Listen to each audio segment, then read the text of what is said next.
This evening, it's going to be myself and Jake presenting a lot of the admissions information, but we also think it's really important that you hear from our current students. They are definitely, currently going to classes, living that student life, and are much more well versed in being able to answer those questions than Jake and myself. They make us feel old as we sort of listen to them and what they're involved in on campus. So Kaylee, Maddie, Caitlin, and Lauren will be along with us to share their perspectives as we move through the presentation as well.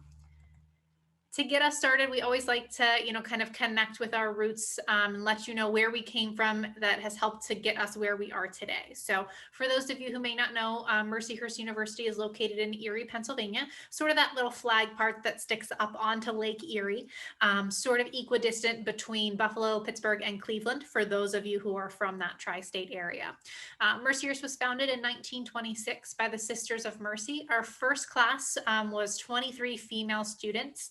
We went coeducational in 1969. So about half of our history has been a coeducational institution. We gained university status in 2012, and we're really excited about all of the opportunities that has afforded us since then. The numbers on the screen now look a lot different than that initial class of 23 students. Currently, Mercyhurst today has about 2,500 bachelor's degree or four-year degree seeking students, 300 master's degree seeking students, and about 550 associate or two-year degree seeking students. The majority of the presentation tonight is going to focus on that first largest bucket, the programs that we talk about, and all of our current students are bachelor's degree seeking students. If you have questions about either of those other two buckets, please feel free to pose those. If Jake and I do not know the answer to those, we will make sure that we connect you with the right person on campus tomorrow whenever we're back in the office and able to reach out to our colleagues in those divisions.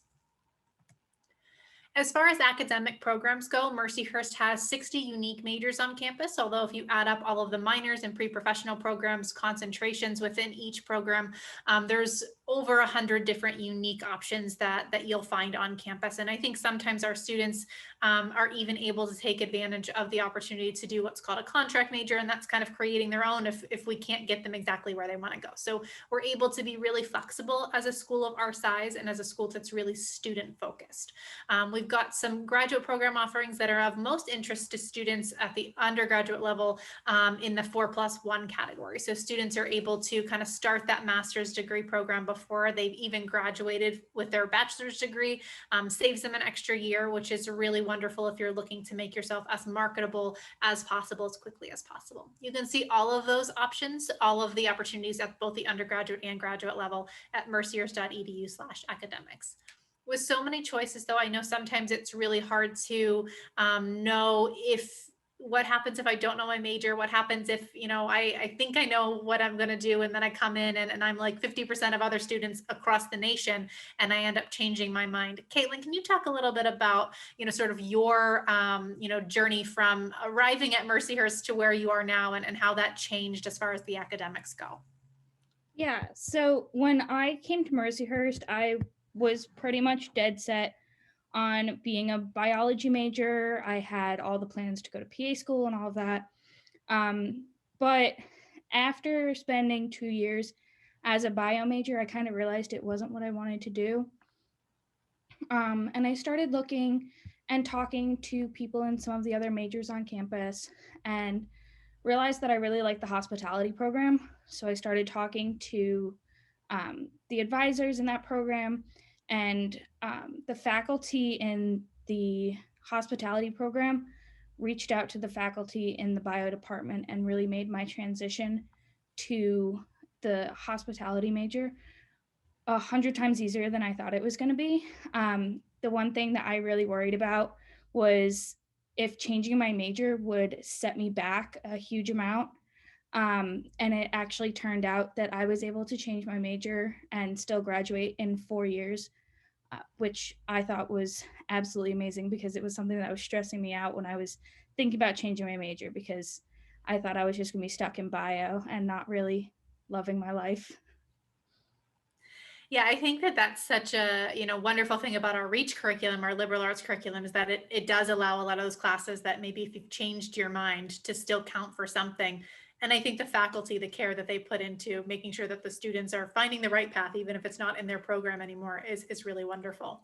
You had mentioned the stress of am I still going to be able to graduate in 4 years? I think that question also comes up a lot of times with students who know they want to double major, or maybe early in their freshman year, they figure out, they take one of those reach courses and they say, oh man, I love religious studies. I've never taken a course in it before, but now I want to double major. Is that possible? Maddie, I know you're a double major. Can you talk a little bit about, one, did you know right away you wanted to be a double major? And two, are you on track to graduate in 4 years? How does that process work for you as a double major? Yeah. Hi, everybody. I'm Maddie. So I originally came to Mercyhurst as an intelligence studies major. That's what I wanted to do. I actually have two majors and a minor, but it's totally possible to do it all in 4 years. I did bring in a few AP classes, which probably lets me add the minor in, but a double major shouldn't be an issue for anybody. So I did intelligence, and then I think second semester of my sophomore year, I took a class in international relations, and I loved it so much. And I was like, I kind of want to go this route. So I talked to my advisors, and I planned it all out to see if I could graduate. And a lot of classes, like Rebecca was saying, do correspond. So some of the classes that I had taken in my intelligence studies major work with my poli-sci major, and professors are super accommodating, and all the advisors and stuff, and they'll work with you. They don't want to keep you here for more than 4 years. So they work with you for that. So I'm set to graduate in 2022. So yeah, but it's super easy to double major. It's also really easy to do. All you need is to get a form signed, and once you talk to your advisors, and your advisor signs off on it, and then you're enrolled in a double major or a minor or whatever you want to do. So it's really easy, especially if you find something later in your studies that you're like, wait, I want to do this, then it's easy enough to do. You just have to talk to somebody, and the advisors are super helpful and there for you, and then you just kind of do it. So yeah, it was really good. I think that especially as someone like yourself who didn't know right away, I think the fact that it's still possible is something that's really, really cool for students to know. In addition to academic programs, we also have really wonderful academic resources. Maddie kind of talked about the wonderful resources that our faculty are. We have a dual advising model here at Mercyhurst. So you have a faculty advisor who is someone in your program of study, and then you also have an academic counselor, and they're really wonderful maybe if you're undecided or you want to change your major and you don't know how to do it. They are someone who's university focused rather than one program focused, so they're able to be a little bit more big picture, and then you have the small picture with your faculty advisor. So it's a really nice symbiotic relationship that they have to be able to assist you. Our students, get to take advantage of advising day, where their faculty guide them through the process of, what classes to take. Am I registering for the right number of credits? Am I missing anything? And then we also have a really wonderful career development center as well. We try to make sure that all of our students are getting as much hands-on opportunities as possible. We know that it's not just a really wonderful degree that's going to set you apart. We know that it's also going to be, what have I put on my resume, and does my resume look good? I think that that's a really big part of it as well, and a really wonderful thing that our career development center helps with. Kaylee, can you talk a little bit about the career development center and maybe how you've utilized it through your time on campus? Yeah, so hi, my name is Kaylee. I am one of those people that does everything on my own, doesn't think that I need help type of person.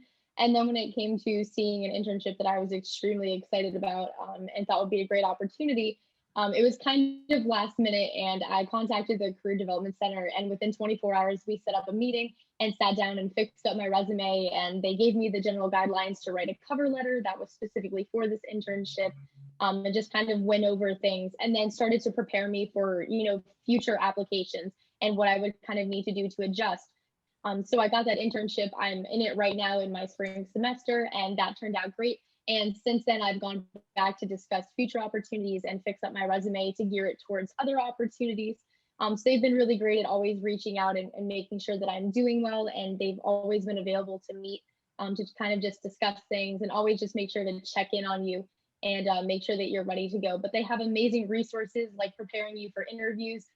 They host great events in terms of discussing what you should wear to interviews and proper etiquette and things of that sort. So an amazing resource, and definitely worth taking advantage of while you're at Mercyhurst. Totally agree. I think the handshake software that they use too, really that they encourage freshmen to start doing it, I think is wonderful. Their philosophy is if they get to know you, they can do a better job in helping you find an internship, craft that cover letter and resume, and sort of help you tailor things to your individual goals if they know what those goals are. So very hands-on approach, just like with that faculty advisor and that academic counselor. In addition to those resources, we also have our writing center on campus. We have peer tutoring that's available for any class. And then we have 3 more specialized programs. The honors program is an invitation program for students when you apply to the university. If you're sort of meeting the academic benchmarks that the honors program looks for, we'll send you an invitation to apply. You can find more information at mercyhurst.edu/honors. We also have a virtual event specifically for the honors program coming up where Dr. Ross, the program director, will give a really detailed overview if anyone is interested in more specific information on that. We have our learning differences program. That's for students who may receive classroom accommodations at the high school level. Maybe you have an IEP or a 504 and you're looking to continue those accommodations on a college campus. Our Learning Differences program in our academic support department does a really, really wonderful job helping you set those up, helping to facilitate conversations with faculty. It is a little bit more student driven where you have to kind of raise your hand and say, yes, I want to continue these services, but they're there to help you, really facilitate that. And then we have our autism initiative at Mercyhurst, which we call AIM, for students who may be on the autism spectrum and maybe need a little of that social emotional support while they're at the college level. All 3 are really wonderful programs. You can see the web addresses where you can find out more specific information on that. I do want to have Lauren talk to us a little bit about our peer processes with the Writing Center and peer tutoring. Lauren, can you talk a little bit about both of them and sort of how beneficial they are to students on campus? Sure. Hi, everyone. My name is Lauren. One of the many benefits of the Writing Center and the Tutoring Center is that they're all free to students. Throughout the Writing Center, students are able to kind of submit their paper, and students currently in Mercyhurst, they can apply to then become those who will look over your paper. So right now, everything is online. But you can schedule a certain time block, and there'll be someone free, and they'll look over your paper. They won't write it for you, but they'll kind of point out like you should change your grammar a little bit, or maybe reword this. And same thing with the Tutoring Center. My roommate is actually a tutor as well. And within the tutoring, your tutor will have to maintain a particular grade. I believe it's a B or B plus, to then be a tutor for the class. But they're also very helpful at the same for both the Writing Center and the Tutoring Center. I've been told that they will. It's a matter of changing a B from an A grade wise. And definitely, I would recommend just using any resource that you can, whatever college you decide to choose. I know I definitely should have taken advantage of the Tutoring Center my freshman year, because it would have changed a B plus from an A. History is not my thing, so I totally should have gotten a tutor for my history class. But they're just great programs that we have here, because we're especially looking for the students to do well and perform as best as you can. And even some professors will notice that you're might be struggling a little bit, so they might know someone who's taken the class before and recommend them to tutor you, or they might just help you set that up as well. So there's just 2 amazing resources that we have here on campus. Lauren, I love that you mentioned that you don't have to be a student who's struggling, potentially maybe failing a class to utilize either of those services, that you can be a student who really just wants to do better in a class. It's really open, like Lauren said, for any student. For any reason, and they're always looking for students to work in there as well, in their paid positions. So always a nice way if you are a really strong student, especially in maybe your major area or some other courses that you've done well in, to earn a little bit of a few dollars on campus, which is always nice as well. Study abroad is also something that a lot of our students take advantage of here at Mercyhurst. About 1 in 4 of our students end up studying abroad at some point during their experience. We have 3 main ways that happens. First is our campus in Dungarvan, Ireland. The Sisters of Mercy, who I mentioned, were the founding group of Mercyhurst. They themselves were founded in Ireland. So we have that sort of geographic connection, as well as Dungarvan, Ireland being Erie, our home city's sister city. That's generally an 8-week abroad experience. We have professors, we have students travel together. It's a really wonderful opportunity not only to take courses on that campus, but also to be able to, check out the rest of the country, on the weekends, or if you've got a long weekend, maybe, travel somewhere else in Europe, just, since you are there and so close. We have FSAT trips, faculty, student, academic travel. Those trips, they are really a wonderful opportunity for students who may not want to or may not be able to be away from campus for an entire 8 weeks. Maybe you have, other responsibilities. Maybe you're a student athlete. Maybe you are the president of a club or organization on campus. And they really enable you to take a class on campus and then travel abroad after the course is over during a break, and be able to, maybe for a week or 10 days go and travel somewhere that's related to the course that you just took, which is really cool. We also know that some students have, maybe a really specific place in mind that they want to study abroad, and we use our affiliated partnership groups to help you get there. So we pre-vet all of the, kind of programs that are going. We make sure that, all the credits are going to transfer, that you're traveling with a, safe and secure group, and we connect you so that you're able to study abroad for an entire semester in Rome, if that's what you want to do, or, be able to study abroad and, go someplace that's outside of that Ireland option, or for a longer experience than one of those FSAT trips. I will say probably the most common ways students study abroad are those first two, the Ireland trip as well as the FSATs. Caitlin, I know you're scheduled to do an FSAT coming up here soon, right? Do you want to talk a little bit about that? Yeah, so like Rebecca said, I don't have the time to do an 8-week study program or a semester abroad. So I signed up to do an FSAT program. So this semester, I'm taking a food and wine study of Greece course. And then when the semester ends in May, my class and then also a science class are going to travel to Greece for 10 days and do a tour of a whole bunch of different cities in Greece, like Athens, and we're going to see Olympus. And I think it's going to be really interesting. The FSAT was one thing that really stood out to me when I was looking at Mercyhurst, because I always thought that, study abroad was something that you had to do an entire semester. And I just didn't have the time to do that. So I thought I would never get to do any sort of study abroad. So the FSAT really gives anyone and everyone the opportunity to get that travel abroad experience while still maintaining your course load on campus if that's what you need to do. Yeah, I think that it's also really unique. You mentioned that there's also a couple of other courses going. I think that, the fact that we have a hospitality management, a biology, among other classes going to the same place also kind of really shows that, interdisciplinary nature of a liberal arts education. You can go to one place and it can fit in with a lot of different things. And it really just goes to show, how important, being a sort of a well-rounded student is, if you can pinpoint exactly, okay, it's important that I know, X, Y, and Z based on just this one, 10-day trip alone. So that's, I think, a really cool part of those FSAT trips as well. Thanks, Caitlin.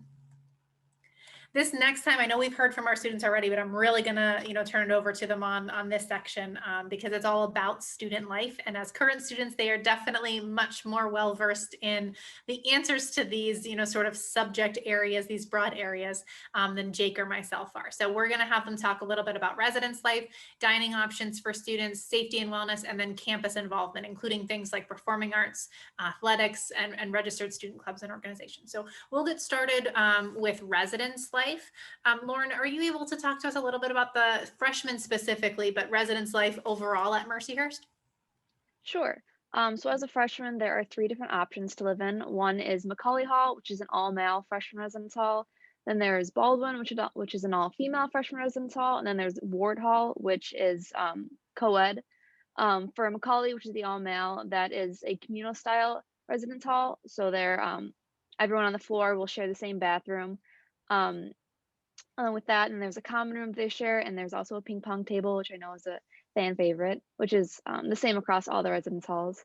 And then in Baldwin Hall, the all-female, there is set up as like suite style, so you will have a roommate, and then you will share the bathroom with the 2 people on the other side of you.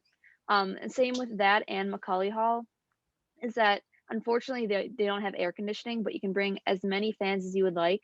And also with those particular residence halls, a lot of people like to say that it's a more of a family style, because it's more like a sisterhood or like a brotherhood, like everyone becomes extremely close. And I mean, same thing goes for Ward Hall, which is pictured right straight in front of you. So Ward Hall is typically set up for triples, but right now there are typically only doubles right now. And then it's separated by wing. So one side of the whole residence hall is all male, one side's all female, and you'll be able to get in through key cards. So if you're a female on the first floor, you can't get into the female third floor, vice versa, male versus female. And then throughout all of the residence life, RAs are there to help you. There are multiple RAs that are going to be throughout the buildings. And I know different RAs will put on different events throughout the semester. So they could range from a movie night. I think there was a Super Bowl party. Someone had like BYOB, so it was bring your own bowl, and they had a bunch of cereal for you to try. That was pre-COVID, but those are just a few of the examples. And then as you progress throughout Mercyhurst, there the sophomores, you get a chance from our Lewis or Briggs apartments. So it'll be four to three people to an apartment, and they get a living space, a kitchen, and a bathroom shared. Or as a sophomore, you're also able to live in Ryan Hall, which is just newly built within the past few years. And then that would be 4 roommates, which each get their so it'd be 2 rooms with two roommates in each. They each get their own bathroom. It'd be like a kitchenette and a living space. And then as you progress even more, you're able to live in different townhouses, which are typically 6 individuals to a house. And that's typically how it goes. And being at Mercyhurst, you are required to live on campus all 4 years. They just want to get you the Mercyhurst experience. I think that's all I have to say about residence life. Did I miss anything, Rebecca? I think you're good, Lauren. The only thing I'm going to touch on a little bit is I know this is always a big question for especially our students who may be seniors and kind of working through the decision process. Roommate pairing is always a big question. If you know someone and you want to room with them, as long as you both say that on your housing survey, Residence Life will honor that. There's a questionnaire so they can match you if you would prefer to go that direction. We also have students connect via our official social media pages. So if you meet someone that way and you kind of sort of that in between filling out the questionnaire and I already knew someone, that kind of middle stage, Residence Life will honor that, if you want to add someone to your housing form after that. For those of you who are currently accepted students or confirmed students for the fall, our housing forms are not available yet. Those typically could become available late February to early March. So that's something that you'll work on as you move through your senior year, and is something for our confirmed students, which is great. And Lauren, I love that you mentioned that it's sort of that developmental style. So students, start in a really, kind of community-based housing, and then they move, kind of up into that independent housing when you are more independent as a junior and senior. So I think that that's another way that Mercyhurst serves students well, because learning how to live in an apartment is a good life skill to have for when you graduate college. So it's one of those sort of intangible things that you're learning outside the classroom, which we are big fans of here on campus. After residence life, I think that dining is one of the next big questions that people ask. It's always, where am I going to live and what am I going to eat? Caitlin, can you talk a little bit about maybe the main dining facilities that most of our freshmen utilize on campus, and sort of maybe some of the available options for them in those dining facilities? Yeah, so the dining hall that is closest to all of the freshman residence halls is the Grotto Commons, which is located in Egan Hall.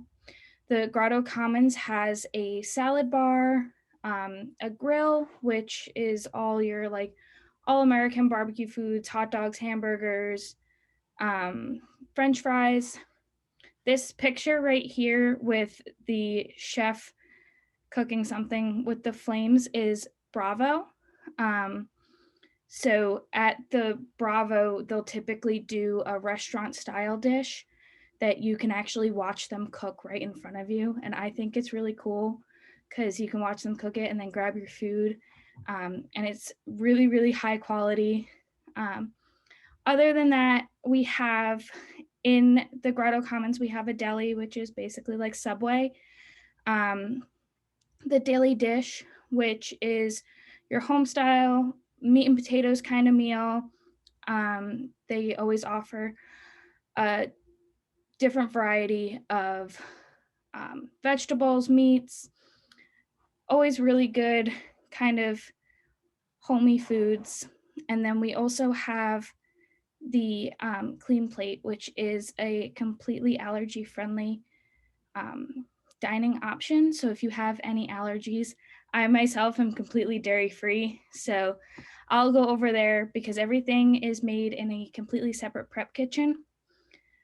So there's no issue of cross contamination. It's also a really good option for anyone who's looking to eat a little bit healthier or the athletes on campus, because it is typically the healthiest option in the dining hall. So at the dining halls, freshmen have unlimited swipes. So you can swipe into the dining hall. Everything is buffet style, and you can swipe in whenever you want. If you want to sit down and eat a meal or just grab an apple and a coffee and leave. The other dining hall option for freshmen on campus is in Ryan Hall, and that is the 501 Grill. It is also a buffet style, all you can eat.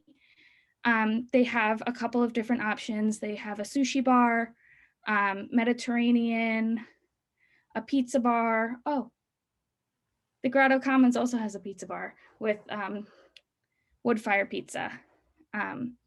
And all the food is actually really good. I love eating on campus. Yeah. Jake and I can attest that the admissions office also likes to take a trip or two down every week to Grotto Commons. So we can 100% agree with you on that. We also have grab and go stations across campus as well for students who don't want a sit down meal. And then we have an on-campus pub style restaurant too. So really lots of options across campus. Like Caitlin mentioned, your freshman meal plan will work in those specific dining halls, but you can always have, kind of bonus bunks or dining dollars on your card to use at any other service on campus, which is really awesome. We also think safety and wellness is an important thing to touch on. Obviously, you want to make sure you're on a campus that you feel comfortable and is there to support you if you were ever to need anything on campus. Kaylee, can you talk a little bit about some of the safety and wellness facilities and resources that we have on campus for students? So safety-wise, we have police and safety. All of our, I guess you'd say, police officers, they're hired through Mercyhurst. They work solely for Mercyhurst, and they're on shift 24/7. There's always somebody available in the office. Let's say you get locked out of your car and you need help getting in because your keys are in the car, or who knows what else. They're always there to call. They also do 15-minute rounds. So every 15 minutes, the police and safety cars are going around campus. So if you're ever looking around and wondering where they are, guaranteed they're going to be right behind you in the blink of an eye. So you never have to worry about, if there's security and things of that sort. We also have a blue light system on campus. So if you're ever walking around the outskirts of campus and maybe you're not feeling too safe, you can click that button and police and safety will be there within 60 to 90 seconds in order to come escort you. And in addition to just escorts in general, if you are walking around campus and would rather that you have a ride or have somebody escort you back to your building for any reason, police and safety are more than willing to do that as well. And then in terms of wellness, we have our health centers. So if you're just not feeling right, if you're feeling a little off or sick, you can go there and get checked out. We have the CVS pharmacy right next door for any medications. And then in terms of counseling, we also have a really awesome counseling center. And I say that because I went to counseling, and just for the simple sake of I spent my first 3 weeks at college crying because I had no friends. And that was solely because I just didn't leave my room and just sat with my roommate all of the time. So the counseling center is great if you're also in that same position. All you have to do is just fill out a small packet that says why you're there. And that could be, oh, I'm feeling homesick. You're away from home for the first time and for an extended period of time, or I haven't met anybody, I don't know what to do, or I don't feel like I'm in my comfort zone. It doesn't matter what your reason is. You could go to the counseling center once, you could go to the counseling center 20 times, or you could go all 4 years. There is no timeline. They don't mind. They are willing and happy to meet with you for whatever reason. They also have a really wonderful therapy dog. Her name is Bailey, and she's adorable. She definitely doesn't like me, but she's a sweetheart. So in terms of wellness, we have really amazing options and great staff on campus if you're ever, needing to talk. Thanks, Kaylee. And I'm glad you got out of your room and got involved, because we really love seeing you at Ambassadors. So I'm glad that the counseling center helped you out, and that you're doing so well on campus now. The last thing before we transition to, sort of how you would become a Laker is our campus involvement. I think we're going to have Maddie kind of go over different ways to get involved, maybe how she's specifically involved, and her advice for a freshman who might be a little overwhelmed about, all of the different options that we have on campus. Yeah, so it's really easy to get involved. We have like over 100 clubs or something on campus, and all you really have to do is sign up and go to the meetings. So it's super easy to do that. We do have a campus involvement fair at the beginning of each semester where all of the clubs, usually it's a nice big fair that you get to go out to, and every club has like a table and you can learn about all of the options that you have. And then you just write your email down and you'll get notified about further events for that. So that's like a super easy way to get interested and get involved on campus. There's a ton. And honestly, if there isn't a club that sparks your interest, and I don't know, we have so many. There's like a Pokemon Go club. Like there are literally so many clubs that you can join. But if there is something that we don't have already that you want, all you need is you and 10 other people, or like 10 people to start a club. And then you just need to ask one of a faculty from campus to be the advisor for the club. And then you just register with Mercyhurst Student Government. And it's as easy as that. But we also have a lot of other organizations on clubs. So personally, I'm an ambassador, which is an organization. We have like a pledge process that we go through to be this. And you can join any year, freshman, sophomore, junior. So it's easy to do that. I'm also a Laker leader, which are the orientation leaders. The applications actually just went out today. So anybody who might be a freshman next year, maybe I'll see you. Again, you just apply to those. They are both also paid positions. So some of the involvement on campus is paid. Clubs usually aren't. I know Lauren's in Frisbee Club, so there's a lot of different options, and that's kind of like a club sport. And then there are a lot of the clubs, we have like 4 different categories, I'm pretty sure. And so there are clubs in each. For example, there are more like academic clubs. So I'm an intelligence studies major, so I'm actually on the executive board with Lauren for National Security Club. So there's clubs that you can do that, but then there's also like Frisbee Club or a bunch of other things that you can join in that respect. I did see some questions about athletics, and I'm not an athlete. I don't think anybody else is here, but I might be able to answer a little bit because my roommate's on the lacrosse team. So she's full-time student athlete and she does well. Obviously you have to time management because you have to work in practice and lift and all of that kind of stuff. But it's not hard as long as you're willing to put in the work to be a student athlete. And you can still do a lot of other things. She's also in clubs and other things like that. So for any questions about athletics, hopefully that clears a little bit up if you're worried about adding too much to your plate at once. And then one other thing, we also have MIAC, which is Mercyhurst Institute of Arts, I think. I'm forgetting a letter. Mercyhurst Institute of Arts and Culture. Arts and Culture, yes. And so they put on events all throughout the year, which are free for students. So we've had a ton of big name people. We've had people from Glee come perform. We had a Broadway person once, and I forget Norm something. I forget his name, but he was in a Netflix show that I watched, so I wanted to go see him. And he came, and there are a lot of things that I never would have gone to if like on my own, but they were free and they were on campus and I wasn't doing anything else. So I went. There was this one band that came that played current pop songs, but 20s style, and they were all dressed for the 20s and they played instruments and stuff.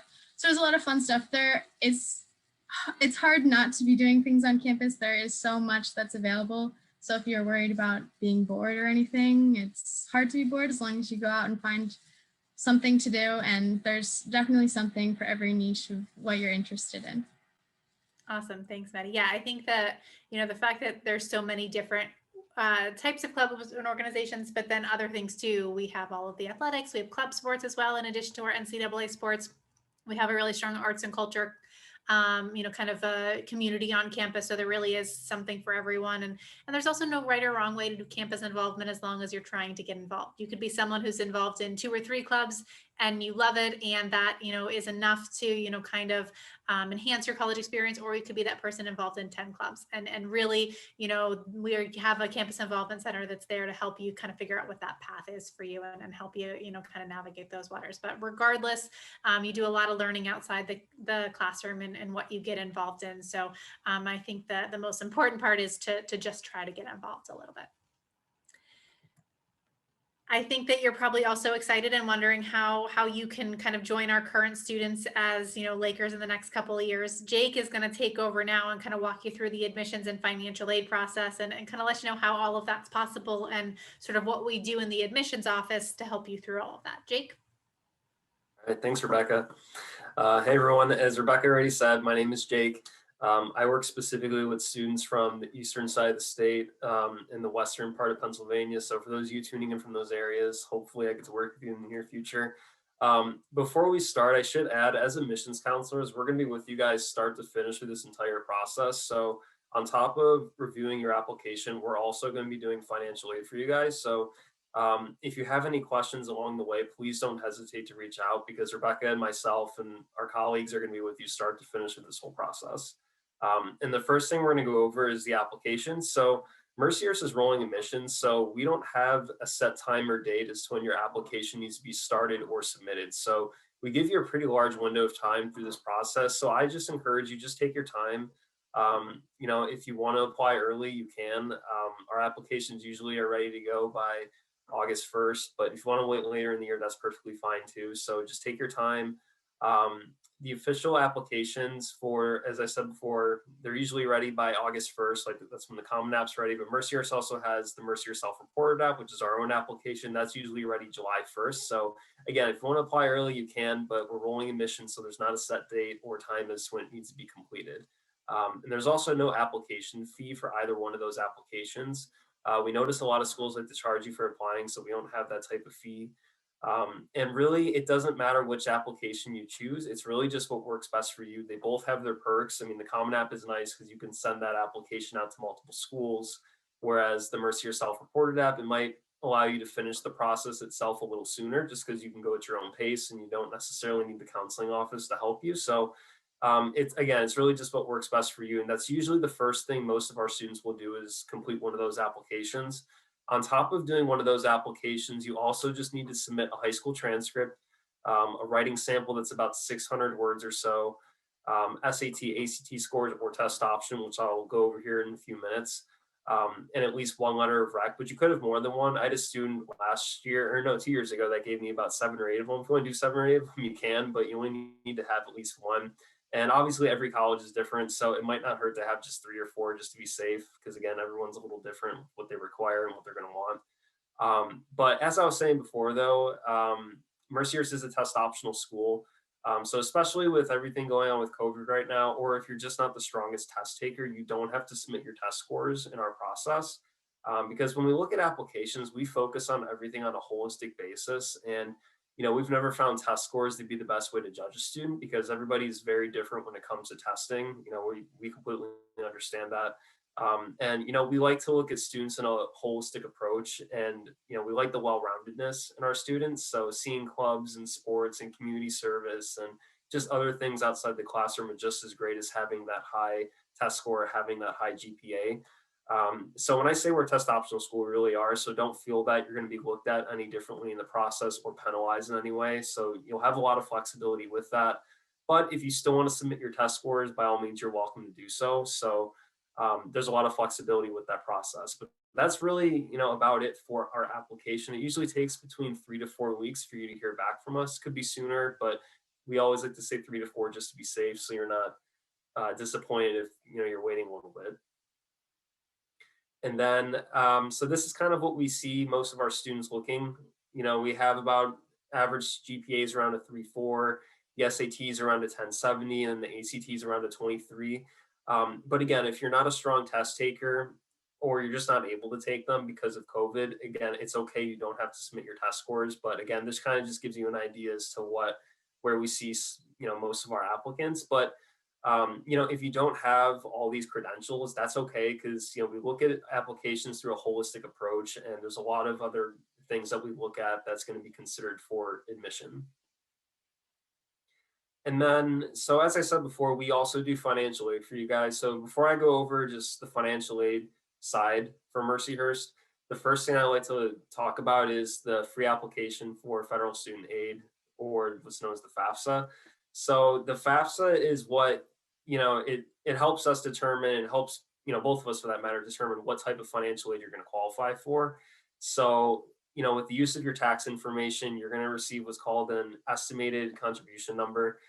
Thank you, Rebecca. And that number is going to help us determine how much money you're able to contribute towards your education. And just to start, the FAFSA is never going to be accurate. There's always going to be a lot of extenuating circumstances and certain things that aren't going to be on there. So, we completely understand that, and we're willing to work with you through that process. This is, the EFC is a number that the federal government is going to come up with. So that's nothing that Rebecca or myself have control over. So, if you do see that things are looking a little odd on there, like, for instance, if someone lost a job in the family and there's a loss of income, just let us know. We can try to work with you with, making it a little more accurate or trying to give you a little more extra help. But it's pretty easy though to add Mercyhurst to the FAFSA. You just have to put in Mercyhurst's FAFSA code, which is at the bottom of the screen. And then that way we'll be on the list of schools to receive your FAFSA. And it usually takes about 3 to 4 business days for us to officially receive it. So we're not going to get it right away. And that's, a very normal thing. But when we do get it, the previous slide, it kind of showed these are the types of financial aid that you could qualify for. And I say could because financially it's tricky. It's, it's going to be different for everybody. So it's not a guarantee that everyone here is going to be receiving all of these, different types of aid, but these are at least, a variety of things that you could possibly receive. And the first type of aid that I want to go over is institutional aid. And this is money that's awarded to you from the university. So that includes our merit scholarships, our talent-based aid, any athletic scholarships, because we are a Division I, Division II school, so we can't offer scholarships. We don't know the specifics of that. It's going to be different for each coach as well as each program. Then we also have need-based scholarships and grants. Those are all types of aid that, again, it's going to be awarded to you that you don't have to pay back. And the first thing that you'll get financial aid-wise from us generally is a merit scholarship. Those range from about $12,000 to $24,000. And if you're accepted to Mercyhurst, that's going to be in your acceptance package. So again, that's usually the first thing you'll get. And then a few weeks, usually like a month later, you'll get the rest of your package, which can consist of, some of these other items. The next thing I want to go over is the Pennsylvania state grants, or, FIA is usually what it's referred to. This is specifically for students that are from the state of Pennsylvania. And as long as you filed your FAFSA before May 1st and you show some type of financial need, you could possibly qualify for this.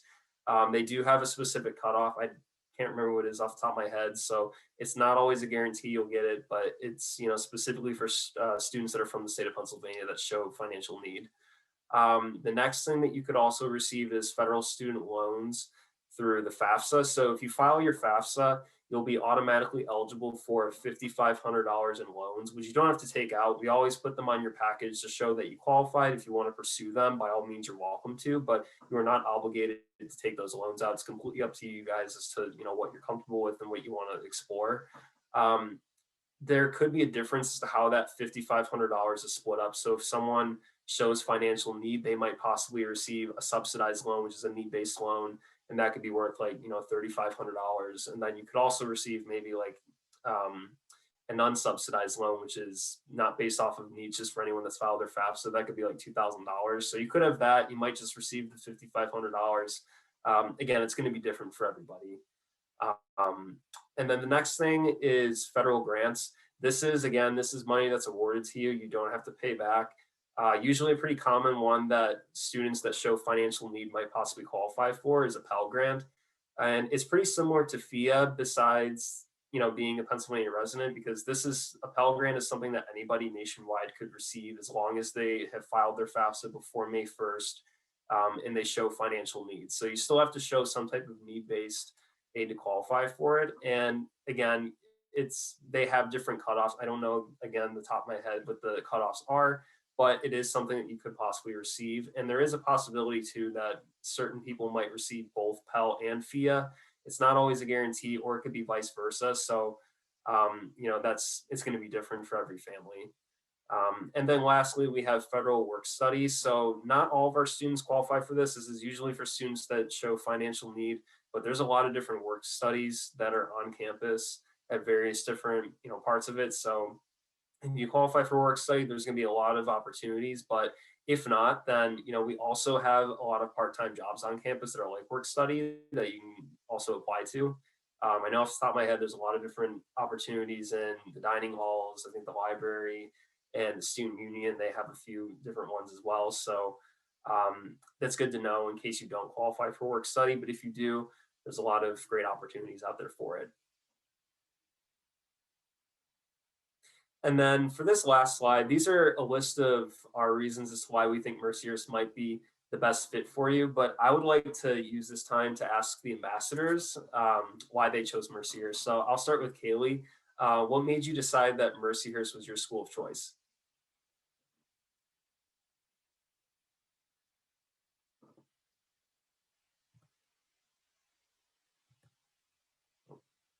Kaylee not here? Sorry, Jake, you did not get my message. Kaylee had a meeting that she hopped out for. Of course, that's the ambassador that you started with. I apologize for not jumping in. No, that's okay. That's okay. All right, we'll just move on then to Maddie. I'll ask Maddie then. Maddie, what made you decide that Mercyhurst was your school of choice? Yeah, Mercyhurst, when I came to campus, which hopefully you guys will get to, it just had the feel like it was kind of what I wanted. Campus is really pretty. That did factor into my decision.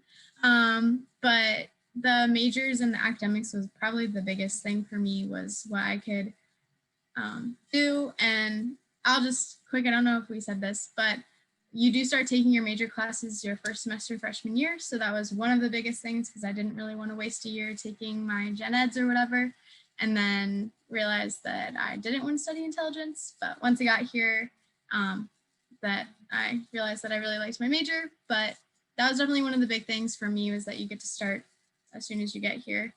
And yeah, and everyone's really nice. It has such a good community feel on campus. Like, everybody says hi when you're walking by and holds doors open and stuff. So it just had the feel that I wanted, and definitely academics.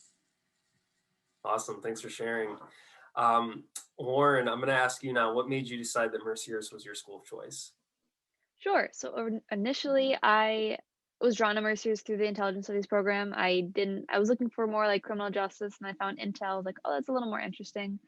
So Mercyhurst was the first school that I toured, and then I probably toured around, I don't know, 8 to 9 other campuses. And I finally eventually found myself comparing the other campuses to Mercyhurst.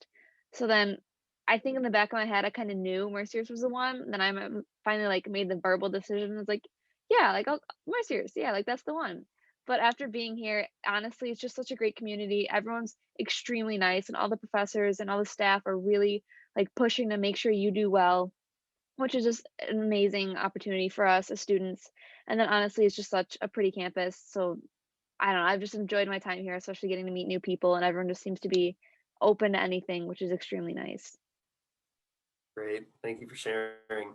And then lastly, Caitlin, what made you decide that Mercyhurst was your school of choice? I would have to say, the small kind of close-knit community that we have here on campus.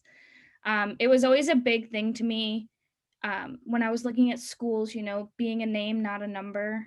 And I really think that Mercyhurst kind of embodies that saying, because students look out for each other, professors look out for you. If you're not having a good day, your professor is gonna reach out to you and be like, hey, how you doing? Do you need to talk? So even though they don't necessarily have to be that person, they really go above and beyond to make sure you're doing well, not only academically, but also in every other aspect of your life, so that you can, thrive and make it through these 4 years without any major bumps in the road. That was a really big thing for me when picking Mercyhurst. Awesome. Thank you for sharing, guys.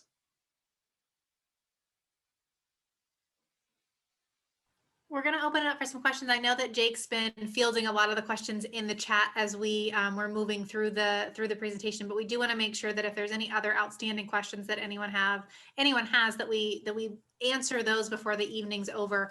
While you guys are formulating your questions and adding those to the chat, we do want to share this slide here with you.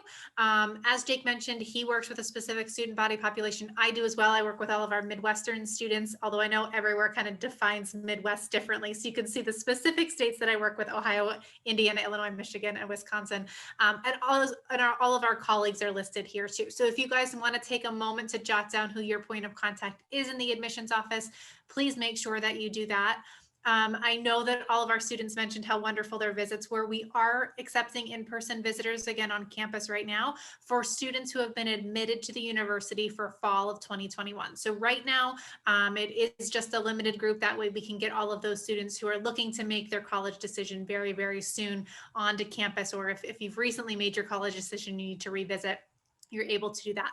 For our students who are maybe not graduating this coming spring, maybe you still have a year or two left in high school, we are doing a bunch of cool virtual opportunities different from this one so that you can kind of do something different each time. One of our favorite ones that we've added recently is a virtual live tour. So the next one of those we have coming up is Saturday in March, I believe Saturday, March 6th at noon. You will get to see a couple of our current ambassadors. It may be some of these students, it may be one of our other wonderful ambassadors, guide you around campus. You get to be, you know, kind of warm and cozy on the couch while they're walking around outside, guiding you around campus, getting to see things in real time, posing questions. So that'll be a really wonderful opportunity, especially for our underclassmen, although it's open to anyone who might want to get a closer look at campus while they currently can't take that in-person tour. So that's just another really wonderful option. I'm going to stop sharing my screen since everyone's had a couple of minutes to kind of jot down this contact information. That way we can see if there's any last minute questions and be able to, you know, kind of thank you all for coming again. And we do appreciate that you spent your evening with us. Any questions, Jake, that we still need to get to from the chat? It looks like there might be a couple. Yes, we do. Well, as far as graduation rates go, our four-year graduation rate is right about 68%, I believe, which seems low, but it's actually 20 points above the national average. Most schools are actually going to use a 6-year graduation rate, and ours is, you know, much closer to mid 80s, closer to 90% when you add on those 2 extra years. Our goal is for you to graduate in 4 years though. So as long as you are working with your faculty advisor, as long as you are doing well in your courses and you don't need to retake classes, really, really possible to graduate in 4 years, and not just graduate in 4 years, but do it with multiple programs of study. With the resources that we have, sometimes students choose an extra semester, whether it be to study abroad, whether it be because they had to add a program or change their major late in the game. Adding time is not always because you're not doing well, but it is something where our goal is for you to be a really successful student for 4 years, and then we want you to leave and come back as a, you know, really happy alum who wants to share their story. So graduation rate, you know, is really wonderful in comparison to not just other schools like Mercyhurst, but across the board doing a lot better than the national average with it. I think is great. We talked a little bit about job and internships. They're not something that we automatically place students in. It is something where as a student, you sort of have to take charge a little bit and say, I want this internship, whether it be searching for it, whether it be going to the career development office and saying, hey, can you help me find an internship, whether it be going to your faculty and saying the same thing. But we absolutely will help make it a possibility for you. If you're willing to do your part of that, all of the resources on our campus are willing to do whatever they can to help you be successful in attaining that internship as well, which I think is really wonderful. Not every student is required to do an internship, but a lot of programs are. Caitlin, I think you guys are required to get some kind of internship or co-op or hands-on experience before you graduate. I think our Intel students always end up with some as well, even if it's not required. It's one of those really strongly suggested ones. So most of our students are leaving with something built out on their resume, which is really wonderful. Mass is available on campus daily as well as a couple of times on Sunday. Campus ministry is a really, really wonderful department on campus. Ladies, any of you involved in campus ministry at all? Okay, it is not something you're required to be involved in. Mercyhurst is a Catholic university, but students are not required to be Catholic to go to Mercyhurst. You're not required to go to Mass, but we do have a really wonderful group of students who's active in it. You can be a Mass minister, whether that be reading, lecturing, part of the music ministry, Eucharistic ministering, all of that, which is really, really wonderful. I'm just trying to scan here and see if we have gotten any other good, really great questions tonight. Excellent question on the dual enrollment credits. I know that that might be a question that some students have, across the board. Very transfer friendly when it comes to AP credits and dual enroll credits and credits that you might have earned at maybe a local college as you're sort of working through, the high school, years and you're able to earn those credits. As long as I'll start with AP. 4 or 5 on the exam gets you AP credit. If you're taking a college level course, whether it's dual enroll or specifically at the college, those courses you need a C or higher in the class, and then they can transfer in. Typically, they're going to come in as one of our general, kind of liberal arts classes, our REACH classes. Although if they would also count for your major, you can absolutely have those count for one of those first or second year classes as your major as well. So very transfer friendly when it comes to that. There is a cap. I believe it's 45 credits is how many you can bring in as an incoming freshman. If you have more than that, that is wonderful. Those are your credits. But we do need you to complete the majority of your coursework at Mercyhurst to earn that degree. So that's sort of the credit transfer. You don't need to do that during the application process. You would do that once you made your final decision. That's when you need to have those sent. As far as access to kitchens, all of our residence halls have full kitchens in the building. So if you would to need to access that even as a freshman, when you have more of a traditional residence hall style, you would have access to one. And then our upperclassmen live in full apartments. So they absolutely have a full kitchen at their disposal in their right in their apartment, which is great. Let's see here. Study abroad is added on and you would pay for it as part of your semester fee, but it is a separate fee. So it's not built into every student's fee. So if you're looking to study abroad, if they say it's one of those FSAT trips that Caitlin's planning to take, the class itself is paid for in her normal tuition. And then there's a study abroad component to it. Same way with the Dungarvan stuff. The classes are part of your normal tuition, but you would have to pay for the travel component of that. So a little bit of both on that as far as that works for the study abroad. Let's see, we touched on those in-person tours. Yes, please pre-schedule. If you're someone who wants to come to campus, please make an appointment. You can visit mercyhurst.edu/visit to see the calendar. We have limited spots per hour, so we do want you to pre-register before arriving. You'll have to fill out a visitor screening form before you arrive to campus, like most places these days. But other than that, we'll be able to give you and your family an individual tour of campus. Just scrolling back. Any questions that you see on here that we didn't touch on, Jake? Dates for the tours, generally speaking, Monday through Friday, 9, 10, noon, 1, and 2 are the tour slot hours. And then we do have that virtual live tour, although it is virtual, on that early Saturday in March. Couple of questions about individual programs. For those students, I'm going to jot your name down and I'm going to get you in contact with our faculty in those departments. Jake and I can talk generally about them, but I would much rather faculty get to gush about our programs, and they're the experts in them. So, we want you to hear it from the people who are teaching the courses, hear it from the people who have that real world experience in those areas, to be able to, kind of help you out and learn more about those programs. So know that if you are someone who's put specific questions about programs in the chat, I am writing your name down now and I'm going to connect you with people who are in those programs. We did have a question about some of our co-op programs. So we have a 3+3 law arrangement with a law school in Cleveland. That's a process where you're going to have to, you apply to Mercyhurst, you get accepted to Mercyhurst, and then once you're a student on campus, you're still gonna, apply to law school to make sure, you kind of have met all those prerequisites. What's nice is we have a pre-law advisor. So you have someone who's going to work with you through that process, specifically when you're on campus. There's some more details in our course catalog, and I will make sure that I send you those specifically. But it is something where, even as an incoming freshman, it's not something you'd necessarily have to have, decided now as a high school student.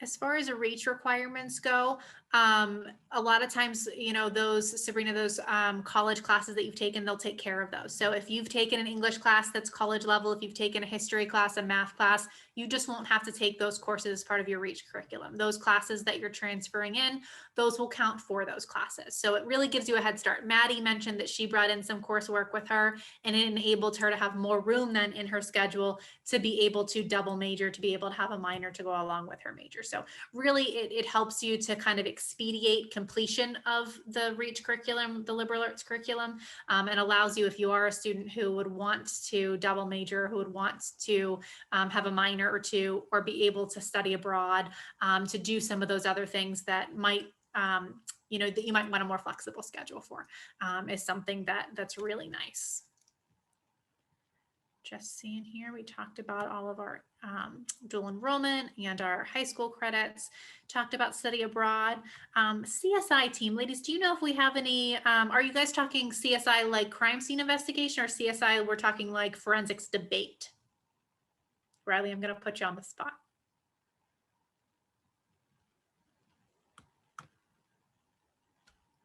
Either way, we have a wonderful forensic science, both. All right, wonderful. We have a really wonderful forensic science program. They've got clubs and organizations. I don't know that we have like a competitive team, if that's what you're asking, but we do have a lot of opportunities to get involved outside the classroom. I know that we've had, you know, sort of mock trial and debate, you know, clubs in the past. I don't know if we have one active right now, but again, it's always something that, you know, can be started up or restarted on campus if there's not one currently active. Ladies, I don't know if you know if that's currently active on campus or not yet. The one thing I do know about is with our forensics program, they do a lot of work with learning the ins and outs of crime scene investigation. And I have heard of some students actually getting to go either to some sort of forensic dig site where a crime has occurred and they get to actually get in there and kind of figure things out. Or they work hand in hand with some other companies that do the actual crime scene investigation, and they get to learn from the people who are actually out there doing everything, how all of that works. Yeah, absolutely. If you're a student who's interested in the forensic science program, hard to find it at the undergraduate level and hard to find it with faculty who are still as active in the field as our faculty are, who then bring students in, which is really cool. So thanks for that, Caitlin. That's really awesome. Any other questions? For those of you, like I said, who had asked about specific programs or even our undecided program, I will follow up tomorrow with some additional information for you as far as faculty, and I will make sure that you've got connections there. But any other questions tonight that you guys are curious about that either Jake or myself or any of our current students can answer for you? If anyone would like to pose their question audibly, feel free to unmute yourself and ask away if you would like. One of our faculty said we're supposed to wait 7 seconds, but if you guys count to 7, you know, even without the Mississippis, it feels like a really long time in this virtual world to be silent that long. But I'm going to try.